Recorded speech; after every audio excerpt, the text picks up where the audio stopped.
there, do come on in and join me, and a very warm welcome to today's video, which is going to be my February roundup. So all of the things that I've been loving and not loving quite so much in the month of February 2026. So do come in, sit down, get comfy, get a drink, do all the things, and I'll make a start. Now, today I'm going to start with my glasses, because if you've watched me before, you'll know that I'm at the age now where I need reading glasses. I can't see close up anymore. So I'm forever on and off with the reading glasses, and it's becoming a bit of a pain, to be honest with you.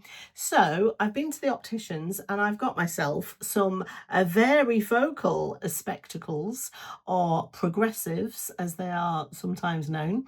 And I love them because I've got my reading glass prescription at the bottom, I've got my mid-range prescription in the middle, and then at the top it's just sort of plain glass because I don't have a distance prescription. But it basically means that I can just leave them on my face all day and I can see clearly at all distances. It's amazing. I feel like they've changed my life. So progressive glasses when you get to your late 40s, Rebecca mended.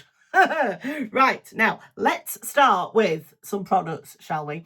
And let's start with a product that I was not happy about at all this month.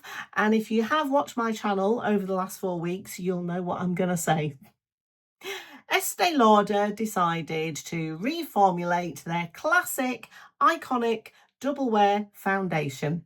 And if you know me, you'll know that that has been my all-time favorite foundation. It's the foundation I wore on my wedding day, and it's been on my face basically every special occasion, every special event since when was it, 1998, I think I bought my first bottle. So I was really worried and nervous when they decided to reformulate it. And I know it wasn't completely their decision. I know that they had to reformulate it because unfortunately Double Wear was one of those foundations that contained the silicone that has recently been banned in Europe. As I believe it, at the moment, the deadline for that is June of 2027. So between now and then, any cosmetic products that contain this particular silicone will have to be reformulated so that they take it out. They've done this for environmental reasons, and yeah, not really much that you can do about that. It had to be reformulated, and I completely understand. What I don't understand quite so much is, did they have to change it as much as they have? I've got a new bottle of it here. This is the new bottle. It didn't come with a pump. I bought this one myself off Amazon, and that was the first thing that annoyed me about it. You know, they're giving it this overhaul, they're giving it this revamp. They could have included a pump, couldn't they? Because that's probably the biggest piece of customer feedback that they've received on this foundation over the years. Is just, can we have a pump, please? We don't all want to pay the, you know, extra £7, whatever it is, extra to buy a pump when everybody else throws it in included in the price. But no, anyway, Estee Lauder decided not to give us a pump included in the high price. I mean, it's nearly £40 now, isn't it, this foundation? And the other thing they decided to do with it is they decided to add skincare ingredients, particularly niacinamide and hyaluronic acid. Now, those ingredients seem to be everywhere, don't they, at the moment? They're in every product, whether it's skincare or makeup. And if you like those ingredients and if you want them on your skin, I think a lot of us would buy a serum, wouldn't we? Or we'd buy skincare ingredients and put that on before our makeup. And that is personally how I like to do things. I don't like skincare in my makeup. I think it messes too much with the formula.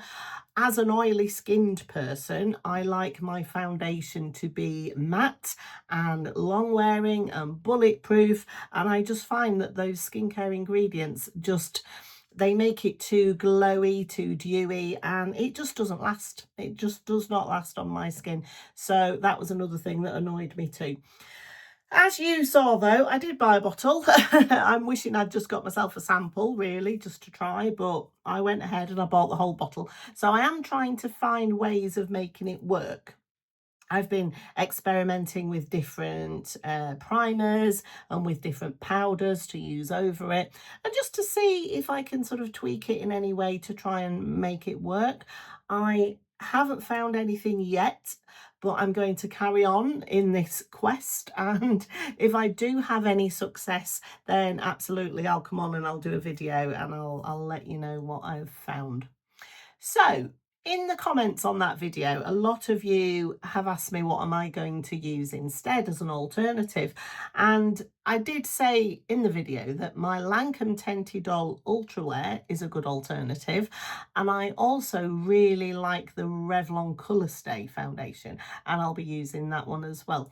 But in the last month since I did that video, NYX have released a new foundation, and it's this one. It's called their Make 'em Wonder Soft Matte Foundation.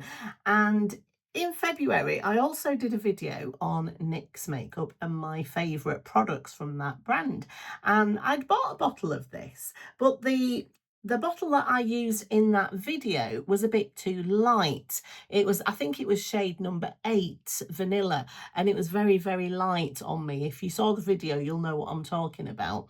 But I loved the formula so much. It was that lovely soft matte finish that I really, really like.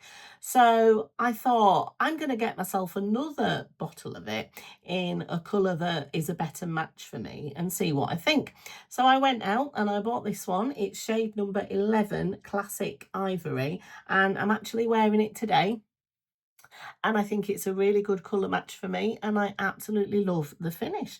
So if you, like me, loved the soft matte, really flattering smooth finish that Double Wear gave you, you might like to look at this as an alternative, especially if you want a drugstore product as well, save a bit of money. I can't remember exactly how much this was now, but I'll link it down below in the description, so if you are interested you can go and have a look. But I've been really, really enjoying this one, and I think in the summer months when I need matte products, because that's when my skin is at its oiliest, I think I'm going to get a lot of use out of this. Now, likewise, another good alternative that is out there is by Benefit, and this foundation was released in the summertime last year. It's called the Porefessional Foundation by Benefit.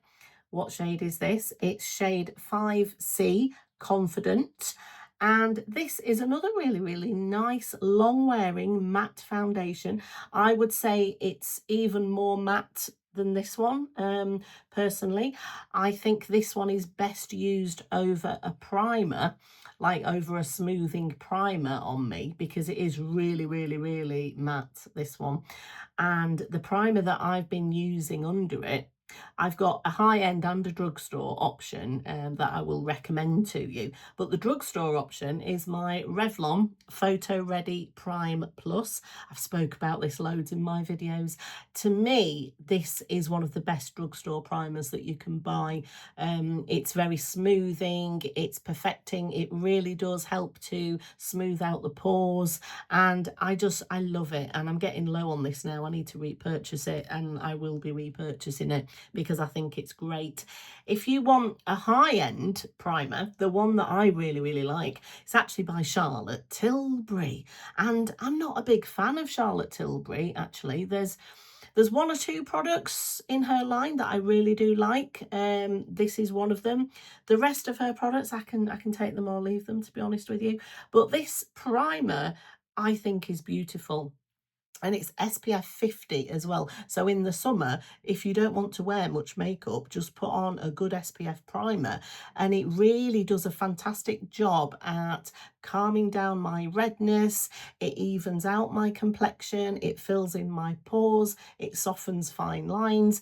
It is a really, really lovely flattering finish on the skin from this one. And I think it looks lovely under those really, really matte foundations like this one. So if you want a high-end primer, I'd recommend you use these two together. If you want a drugstore primer, I recommend the Revlon one with this. And I mean, to be honest with you, I really enjoy wearing both of these primers, either or.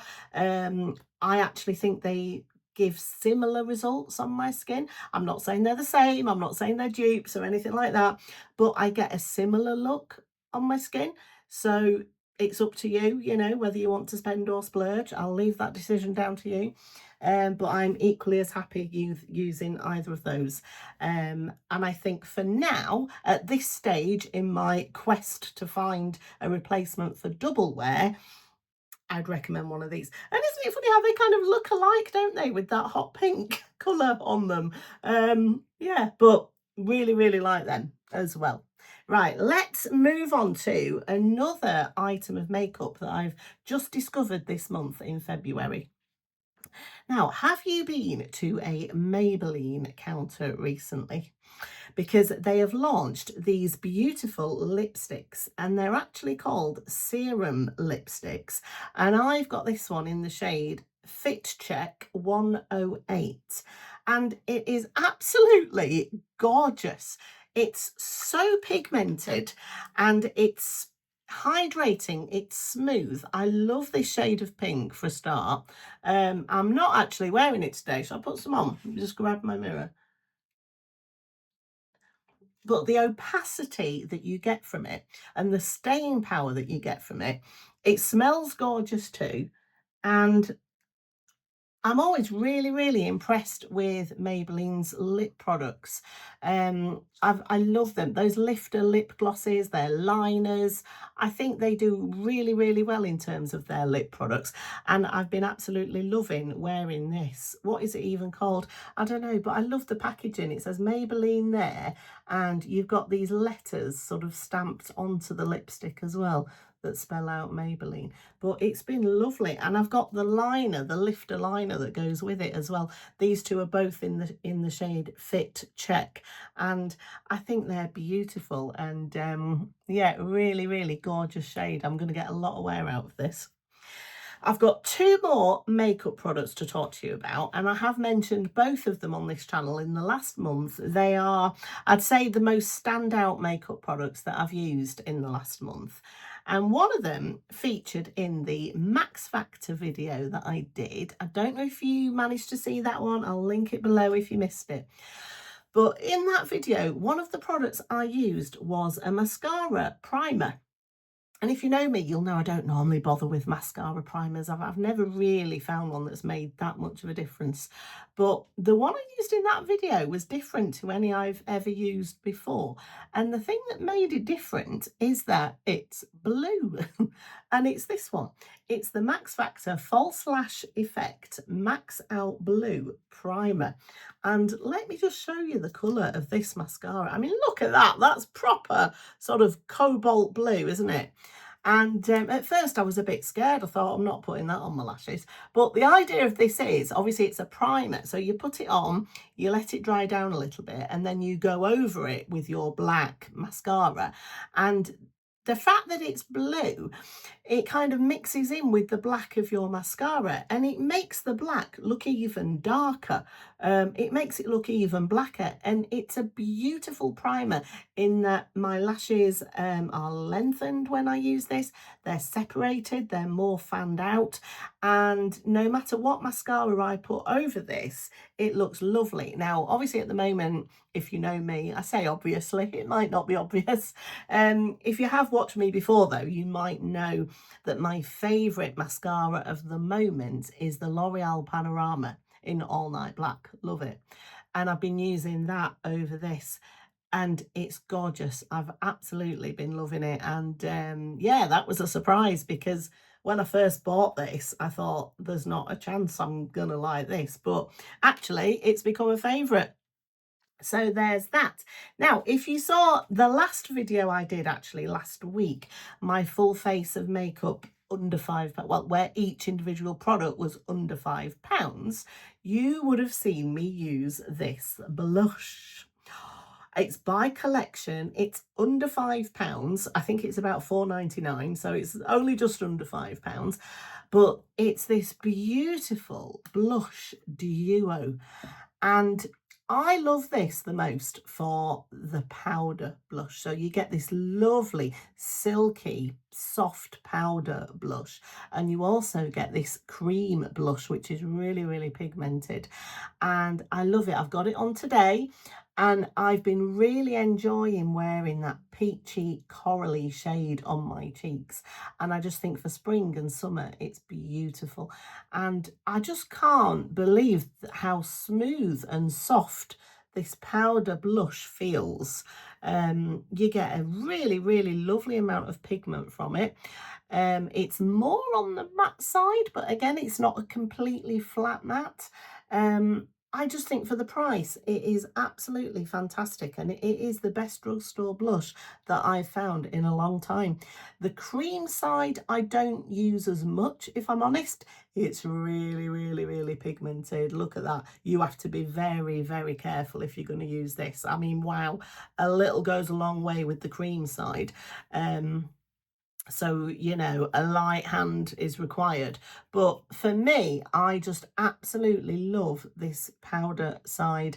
And what shade is this? It's in the shade Seeing Double. And I've been using it most days since I bought it. Actually, I just fell head over heels in love with it straight away. And yeah, highly, highly recommend this if you are looking for a cream or a powder blush in this lovely peachy shade for the spring and the summer. It's lovely. Rebecca Mended. I've not said that my last couple of videos, have I? Rebecca Mended. Okay, so that's all of the items of makeup that I'm going to be talking about today. Moving on to an item of skincare. And it's a beautiful cleanser, and it's by Liz Earle. Yeah, good old Liz Earle throwback. I used to watch Liz Earle back in the late 90s, early 2000s when she was on QVC.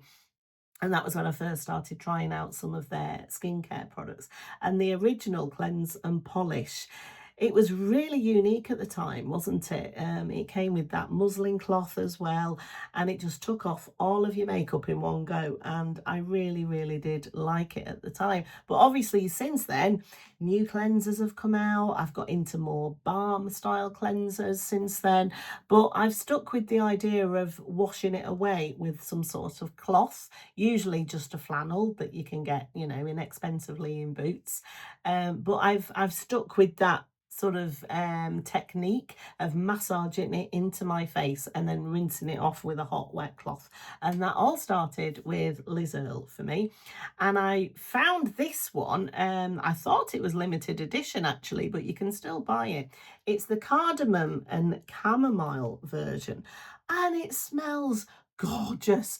I love this at bedtime, that chamomile fragrance. If you like chamomile tea or just that smell of the chamomile flower, and cardamom, which I love in rice, if I'm having any sort of Indian food with rice, I love to put cardamom in the rice. I just think it adds a nice amount of depth to the flavour. And I just think this is beautiful, and I've been loving using it. And again, it's nostalgic, isn't it? It's throwback. Will I go back to using my balm cleansers? I probably will, but every now and then it's just nice to have a change, isn't it, and use something different. And I've been loving using this in the month of February. Right, what shall I talk about next? Oh, shall I talk about my mask? You might have seen as well this month, I did a video on red light therapy, which is something that I've never, ever, ever used at all in the past. And a company called Amiro actually contacted me, and they wanted to send me their 5-in-1 mask, which is this one here with the controller. I did a video on it, I'll link it below if you missed it, but I go through this in detail. I show you all of the 3 settings, I explain exactly how I've been using it.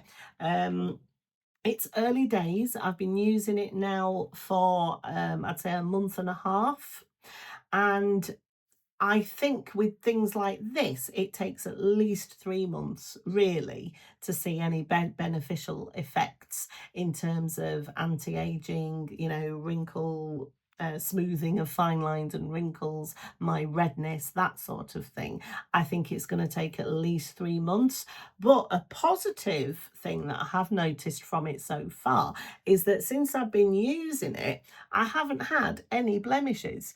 And as you know, as I've said, I've got oily skin, combination oily, and I normally have one or two blemishes on the go at any given time, especially with hormones and, the time of the month and stuff. I usually get some spots and blemishes. Well, I haven't had any since I've been using that mask. And it has a mode called Purify. It just takes 5 minutes, and I think so far, the results speak for themselves, and I've been really impressed with it. So, as I said in the video, I'm going to carry on using it, and I'm going to do update videos in 3 months, 6 months, and then in 12 months. So I'll be able to give you my really good sort of impression of whether it has worked in terms of aging as well. Now, I always feel a bit funny talking about anti-aging because I, I like aging. I want to age. I want to be here and I want to get older. Thank you very much. So it's not about anti-aging, is it? It's more about aging as well as we can, which is something that I really want to do. I want to be as healthy as I can, and I want to sort of look as good as I can. And it's more about that rather than anti-aging. I don't like that term. I wish we could change it. So there you go. There's the mask. Now, a couple of things that I've been reading and watching and listening to. I went to the cinema earlier this month, which is something I don't do very often. There has to be something on that I really want to see if I'm going to go to the cinema. Just because, you know, at my time of life, my bladder can't always wait for a 2 or 3 hour film. Do you know what I mean? And I have to leave and go to the loo. And I'd rather just wait and watch something at home where I can pause it if I want to, or I can go and get a drink if I want to. So trips to the cinema for me are quite fairly few and far between these days. But a film came out this month that I really wanted to see because I'd read the book. Now, I don't know if you're aware of this book. You probably are. It's been out for quite a long time, but it's The Housemaid by Frida McFadden. And this is the first book of Frida McFadden's that I have ever read, and I loved it. Now, if you like reading books and if you like thrillers, highly recommend this. When I first started reading the book, I thought, it's okay, it's all right. I quite liked the main character. I found her relatable, and I quite liked the relationship between her and the other female main character, and seeing that develop. But I just thought it was a good book. However, when you get to about the middle of the book, the second half of it just blew my socks off, and I just thought, wow, this is incredible. The story was just excellent. Really enjoyed it.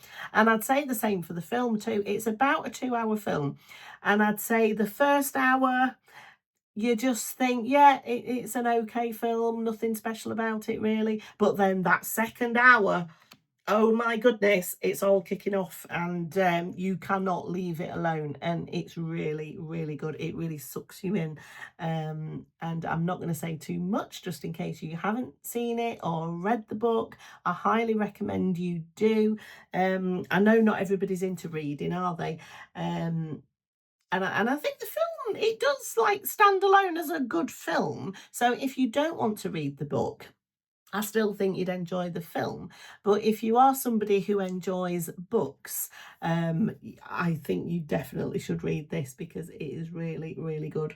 And I know that usually people who like to read, as I do, if books are then adapted into films, we're usually very disappointed at the film, because obviously you can't make a film identical to a book, can you? Or it would be hours and hours and hours long.